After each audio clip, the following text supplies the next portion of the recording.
जब गाड़ी खचाखच लदी होने के कारण मानो कराहते हुए स्टेशन से निकली, तब रामलाल ने एक लंबी सांस लेकर अपना ध्यान उस प्राण ले लेने वाली गर्मी, अपने पसीने से तर कपड़ों और साथ बैठे हुए नंगे बदन वाले गंवार के शरीर की बू से हटाकर फिर अपने सामने बैठी हुई अपनी पत्नी की ओर लगाया। और उसकी पुरानी कोढ़िन फिर जाग उठी। रामलाल की शादी हुए 2 बरस हो चले हैं। 2 बरस में शादी का नयापन पुराना हो जाता है। तब गृहस्थी का सुख नएपन के अलावा जो दूसरी चीज़ें होती हैं उन्हीं पर निर्भर करती है। मातृत्व या पितृत्व की भावना, समान रुचियाँ, इकट्ठे बिताए हुए दिनों की स्मृतियाँ, एक दूसरे को पहुँचाए गए सुख क्लेश की छाप, नयापन मिट जाने के बाद ये और ऐसी चीज़ें ही ईंटें होती हैं जिनसे गृहस्थी की भीत खड़ी होती है। और रामलाल के जीवन में ये सब जैसे थे ही नहीं। उसके कोई संतान नहीं थी। जहाँ तक उसके दाम्पत्य जीवन के सुख दुख की उसे याद थी, वहाँ तक उसे यही दिखता था कि उन्होंने एक दूसरे को कुछ दिया है तो क्लेश ही दिया है। इससे आगे थोड़ी बहुत मामूली सहूलियत एक दूसरे के लिए पैदा की गई है, लेकिन उसका शिथिल दिमाग उन चीज़ों को सुख कहने को तैयार नहीं है। उदाहरणतः वह कमा कर कुछ लाता रहता है और स्त्री रोटी पका कर देती रही, कपड़े धोती रही, झाड़ू लगाती रही, चक्की भी पीसती रही। क्या इन चीज़ों का नाम सुख है? क्या उसने शादी इसलिए की थी कि एक महरी उसे मिल जाए और वह खुद एक दिन दूसरा दिन कर ले? क्या उसने बीए तक पढ़ाई इसलिए की थी कि हर महीने 20 एक रुपया कमा कर इसके आगे लाकर पटक दिया करे कि ले इस कबाड़ खाने को संभाल और इस ढाबे को चलता रख? इस गंवार को अनपढ़ बेवकूफ़ औरत के आगे जो चक्की पीसने और झाड़ू लगाने से अधिक कुछ नहीं जानती है और यह नहीं समझती कि एक पढ़े लिखे आदमी की भूख 2 वक्त की रोटी के अतिरिक्त कुछ और भी मांगती है। उसकी खींच एकाएक बढ़कर क्रोध बन गई। स्त्री की ओर से आँख हटाकर वह सोचने लगा, इसका यह नाम किसने रखा? इंदु। कैसा अच्छा नाम है। जाने किस बेवकूफ़ ने यह नाम देकर डुबाया। और कुछ नहीं तो सुंदर ही होती, रंग ही कुछ ठीक होता। लेकिन जब यह पहले पहले मेरे घर आई थी तब तो मुझे इतनी बुरी नहीं लगी थी। क्यों मैंने इसे कहा था कि मैं अपने जीवन का सारा बोझ तुम्हें सौंप कर निश्चिंत हो जाऊंगा। कैसे कह पाया था कि जो जीवन मुझसे अकेले चलाए नहीं चलता, वह तुम्हारा साथ पाकर चल जाएगा। पर मैं तब इसे जानता कब था? मैं तो समझता था कि रामलाल ने फिर एक तीखी दृष्टि से इंदु की ओर देखा और फौरन आंखें हटा ली। तत्काल ही उसे लगा कि यह अच्छा हुआ कि इंदु ने वह दृष्टि नहीं देखी। उसमें कुछ अहीर का सा भाव था जो मंडी से एक हट्टी कट्टी गाय खरीद कर लाए और घर आकर पाए कि वह दूध ही नहीं देती। तभी गाड़ी की चाल फिर धीमी हो गई। रामलाल अपने पड़ोसी गंवार की ओर देखकर सोच ही रहा था कि कौन सी विभत्स गाली हर स्टेशन पर खड़ी हो जाने वाली इस मनहूस गाड़ी को दे कि तभी उसकी स्त्री ने बाहर झांक कर कहा, स्टेशन आ गया। रामलाल की कुड़न फिर भभक उठी। भला यह भी कोई कहने की बात है? कौन गधा नहीं जानता कि स्टेशन आ रहा है? अब क्या यह भी सुनना होगा कि गाड़ी रुक गई? गार्ड ने सीटी दी, हरी झंडी हिल रही है, गाड़ी चल पड़ी। लेकिन मैं इस पर क्यों खींचता हूँ? इस बेचारी का दिमाग जहाँ तक जाएगा वहीं तक की बात वह करेगी ना। अब मैं उससे आशा करूँ कि इस समय वह मेघ दूर मुझे सुनाने लग जाए और वह इस आशा को पूरा न करे तो क्या कसूर है? लेकिन मैंने उसे कभी कुछ कहा है? चुपचाप सब सहता आया हूँ। एक भी कठोर शब्द उसके प्रति मेरे मुँह से निकला हो तो मेरी जबान खींच ले। आखिर पढ़ लिख कर इतनी भी तमीज़ न आई तो पढ़ा क्या खाक? समझदार का काम है सहना। मैंने उससे प्यार से कभी बात नहीं की, लेकिन जो हृदय में नहीं है उसका ढोंग करना नीचता है। क्रोध को दबाने का यह मतलब थोड़ी ही है झूठ मूठ का प्यार दिखाया जाए। गाड़ी रुक गई। इंदु ने बाहर की ओर देखते देखते कहा, प्यास लगी है। रामलाल को वह स्वर अच्छा नहीं लगा। उसमें जरा भी तो आग्रह नहीं था कि हे मेरे स्वामी, मैं प्यासी हूँ, मुझे पानी पिला दो। सीधे शब्दों में कहा, नहीं तो खैर। वह वहाँ तो ध्वनि भी नहीं। ऐसा कहा जैसे मैं जता देती हूँ कि मैं प्यासी हूँ। आगे कोई पानी ला देगा तो मैं भी पी लूँगी, नहीं तो ऐसे भी काम चल जाएगा। इतनी उत्सुक मैं किसके लिए हूँ कि पानी लाने के लिए कह सकूँ? फिर भी रामलाल ने लोटा उठाया, बाहर झाँका और यह देखकर कि गाड़ी के पिछले सिरे के पास प्लेटफार्म पर कुछ लोग धक्कम धक्का कर रहे हैं और एक आध जो जरा अलग हैं, कान में टंगा हुआ जनेऊ उतार रहे हैं, वह उतर कर उधर को चल पड़ा। वह मुझे ही कह देती कि पानी ला दो तो क्या हो जाता? मैं जो कुछ बन पड़ता उसके लिए करता हूँ। अब अधिक नहीं कमा सकता तो क्या करूँ? गाँव में गुंजाइश ही इतनी है। अब शहर में शायद कुछ हो, पर शहर में खर्च भी होगा। मैं खर्च की परवाह न करके उसे अपने साथ लिए जा रहा हूँ। और होता तो गाँव में छोड़ जाता, शहर में अकेला आदमी कहीं भी रह सकता है, पर गृहस्थी लेकर तो और उससे इतना ख्याल नहीं कि ठीक तरह बात ही करे। बात क्या करे, रोटी पानी पैसा मांग ही ले, क्या निकम्मेपन में भी अभिमान होता है।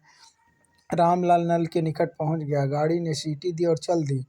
रामलाल को यह नहीं सुनना पड़ा कि हरी झंडी हिल रही है। गाड़ी चली, इंदु ने कहा भी नहीं। गार्ड की सीटी हो जाने पर भी जब रामलाल नहीं पहुंचा, तब इंदु खिड़की के बाहर उझक कर उत्कंठा से उधर देखने लगी जिधर वह गया था। गाड़ी चल पड़ी, तब उसकी उत्कंठा घोर व्यग्रता में बदल गई। लेकिन तभी उसने देखा एक हाथ में लोटा थामे रामलाल दौड़ रहा है। वह अपने डिब्बे तक तो नहीं पहुंच सकेगा, लेकिन पीछे किसी डिब्बे में शायद बैठ गया है। इंदु ने देखा कि रामलाल ने एक डिब्बे के दरवाजे पार आकर हैंडल पकड़ लिया और उसी के सहारे दौड़ रहा है। लेकिन गाड़ी की गति तेज होने के कारण अभी चढ़ नहीं पाया। कहीं वह रह गए, तब क्षण भर के लिए एक चित्र उसके आगे दौड़ गया। परदेश में वह अकेली, पास पैसा नहीं और उससे टिकट तलब किया जा रहा है, और वह नहीं जानती कि पति को कैसे सूचित करे कि वह कहाँ है। लेकिन क्षण भर में ही इस डर का स्थान एक दूसरे डर ने ले लिया। कहीं वह उस तेज चलती हुई गाड़ी पर सवार होने के लिए कूदे, और यह डर उससे नहीं सहा गया। वह जितना बाहर झुक सकती थी झुककर रामलाल को देखने लगी, उसके पैरों की गति के देखने लगी, और उसके मन में यह होने लगा, क्यों उसने पति से प्यास की बात कही। यदि कुछ देर बैठी रहती तो मर न जाती। एकाएक रामलाल गाड़ी के कुछ निकट आकर कूदा। इंदु जरा और झुकी कि देखो वह सवार हो गया कि नहीं और निश्चिंत हो जाए। उसने देखा अंधकार कुछ डूबता सा, एक टीस जांघ और कंधे में जैसे भीषण आग, फिर एक दूसरे प्रकार का अंधकार। गाड़ी मानो विवश क्रोध से चिचियाती हुई रुकी कि अनुभूतियों से बंधे हुए क्षुद्र चेतन संसार की एक घटना के लिए किसी ने चेन खींचकर उस जड़ निरीह और इसलिए अडिग शक्ति को क्यों रोक दिया है। गाड़ी के रुकने का कारण समझ में उतरने से पहले ही रामलाल ने डिब्बे तक आकर देख लिया कि इंदु उसमें नहीं है। रेल का पहिया जांघ और कंधे पर से निकल गया था, एक आंख भी जाने क्यों बंद होकर सूज आई थी। बाहर कोई चोट दिख नहीं रही थी, और केस लहू में सनकर जटा से हो गए थे। रामलाल ने पास आकर देखा और रह गया, ऐसा बेबस पत्थर रह गया कि हाथ का एक लोटा भी गिरना भूल गया। थोड़ी देर बाद जब जरा कांपकर इंदु की एक आंख खुली और बिना किसी ओर देखे ही स्थिर हो गई, और क्षीण स्वर ने कहा, मैं चली, तब रामलाल को नहीं लगा कि वे दो शब्द विज्ञप्ति के तौर पर कह गए हैं। उसे लगा कि उनमें खास कुछ है, जैसे वह किसी विशेष व्यक्ति को कहे हैं, और उनमें अनुमति मांगने का सा भाव। उसने एकाएक चाहा कि बढ़कर लोटा इंदु के मुंह से छुआ दे, लेकिन लोटे का ध्यान आते ही वह उसके हाथ से छूटकर गिर गया। रामलाल उस आंख की ओर देखता रहा, लेकिन फिर वह छिपी नहीं। गाड़ी चली गई। थोड़ी देर बाद एक डॉक्टर ने आकर एक बार शरीर की ओर देखा, एक बार रामलाल की ओर, एक बार फिर उस खुली आंख की ओर, और फिर धीरे से पल्ला खींचकर इंदु का मुंह ढक दिया। गाड़ी जरा सी देर रुक कर चली गई थी, दुनिया जरा भी नहीं रुकी। गाड़ी आदमी की बनाई हुई थी, दुनिया को बनाने वाला ईश्वर है। 20 साल हो गए। घिरती रात में हर एक स्टेशन पर रुकने वाली एक गाड़ी के एक सेकंड क्लास में डिब्बे में रामलाल लेटा हुआ था। वह कलकत्ते से रुपया कमा कर लौट रहा था। आज उसके मन में गाड़ी पर खींच नहीं थी। आज वह यात्रा पर जा नहीं रहा था, लौट रहा था, और वह थका हुआ था।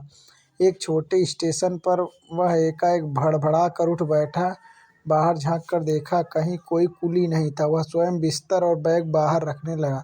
तभी स्टेशन के पॉइंटमैन ने आकर कहा, बाबूजी कहाँ जाइएगा। छोटे स्टेशनों पर लाइनमैन और पॉइंटमैन ही मौके बेमौके कुली का काम कर देते हैं। रामलाल ने कहा, यहीं एक तरफ करके रख दो, और कुछ सामान नहीं है, बाकी ब्रेक में है, आगे जाएगा। अच्छा। गाड़ी चली गई। बूढ़े पॉइंटमैन ने सामान स्टेशन के अंदर ठीक से रख दिया। रामलाल बेंच पर बैठ गया। स्टेशन के एक कोने में एक बड़ा लैंप जल रहा था, उसकी ओर पीठ करके जाने क्या सोचने लग गया। भूल गया कि कोई उसके पास खड़ा है। बूढ़े ने पूछा, बाबूजी कैसे आना हुआ। ऐसा बढ़िया सूट बूट पहनने वाला आदमी उसने उस स्टेशन पर पहले नहीं देखा था। यूँ ही ठहरिएगा नहीं, अगली गाड़ी कब जाती है। कल सवेरे उसमें जाइएगा। हाँ, इस वक्त बाहर जाइएगा नहीं। लेकिन यहाँ तो वेटिंग रूम नहीं है, यहीं बेंच पर बैठा रहूँगा। बूढ़ा मन में सोचने लगा, यह अजब आदमी है जो बिना वजह रात भर यहाँ ठिठुरेगा और सवेरे चला जाएगा। पर अब रामलाल प्रश्न पूछने लगा, तुम यहाँ कब से हो? अजी क्या बताऊँ, सारी उम्र यहीं कटी है। अच्छा, तुम्हारे होते यहाँ कोई दुर्घटना हुई? नहीं कहकर बूढ़ा रुक गया। फिर कहने लगा, हाँ, एक बार एक औरत रेल के नीचे आकर कट गई थी, उधर प्लेटफार्म से जरा आगे। रामलाल के स्वर में जैसे अरुचि थी, लेकिन बूढ़े अपने आप ही उस घटना का वर्णन करने लगा। कहते हैं उसका आदमी यहाँ पानी लेने के लिए उतरा था, इतनी देर में गाड़ी चल पड़ी। वह बैठने के लिए गाड़ी के साथ दौड़ रहा था। औरत झांक कर बाहर देख रही थी कि बैठ गया या नहीं, तभी बाहर गिर पड़ी और कट गई। थोड़ी देर बाद बूढ़े ने फिर कहा, बाबूजी, औरत जात भी कैसी होती है, भला वह गाड़ी से रह जाता तो कौन बड़ी बात थी, दूसरी में आ जाता, लेकिन औरत का दिल कैसे मान जाए। रामलाल ने जेब से 4 आने पैसे निकालकर उसे देते हुए संक्षेप में कहा, जाओ। बाबूजी, रामलाल ने टांगे बेंच पर फैलाते हुए कहा, मैं सोऊंगा। बूढ़ा चला गया।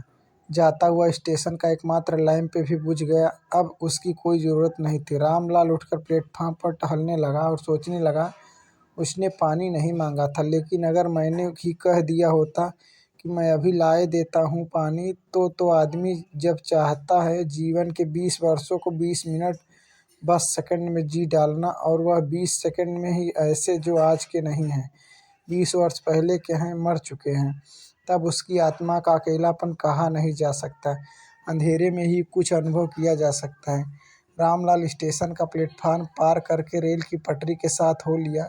110 कदम चलकर वह रुक गया और पटरी की ओर देखने लगा। उसे लगा पटरी के नीचे लकड़ी के स्लीपरों पर जैसे खून के पुराने धब्बे हैं। वह पटरी के पास ही बैठ गया, लेकिन 20 वर्ष में तो स्लीपर कई बार बदल चुके हैं। ये धब्बे खून के हैं या तेल के? रामलाल ने चारों ओर देखा। वही स्थान है, वही स्थान है। आसपास के दृश्य अधिक उसका मन गवाही देता है और रामलाल घुटनों पर सिर टेक कर आंखें बंद करके पुराने दृश्यों को जिलाता है। वह कठोर एकाग्रता से उस दृश्य को सामने लाना चाहता है, नहीं सामने आने से रोकना चाहता है। नहीं, वह कुछ भी नहीं चाहता। वह नहीं जानता कि वह क्या चाहता है या नहीं चाहता। उसने अपने आप को एक प्रेत को समर्पित कर दिया। जीवन में उससे खींचे रहने का यही एक प्रायश्चित उसके पास है, और इस समय स्वयं मिट्टी होकर, स्वयं प्रेत होकर वह मानो उससे एक हो लेना चाहता है, उससे कुछ आदेश पा लेना चाहता है। जाने कितनी बार वह चौंकता है, सामने कहीं से रोने की आवाज़ आ रही है, एक औरत के रोने की। रामलाल उठकर चारों ओर देखता है, कहीं कुछ नहीं दिखता। आवाज़ निरंतर आती है। रामलाल आवाज़ की ओर चल पड़ता है, जो स्टेशन से परे है। इंदु कभी रोई थी, उसे याद नहीं आता, लेकिन यह कौन है जो रो रहा है, और इस आवाज़ में यह कशिश क्यों है? कौन है? कोई उत्तर नहीं मिलता। 2-4 कदम चलकर रामलाल कोमल स्वर में फिर पूछता है, कौन रोता है?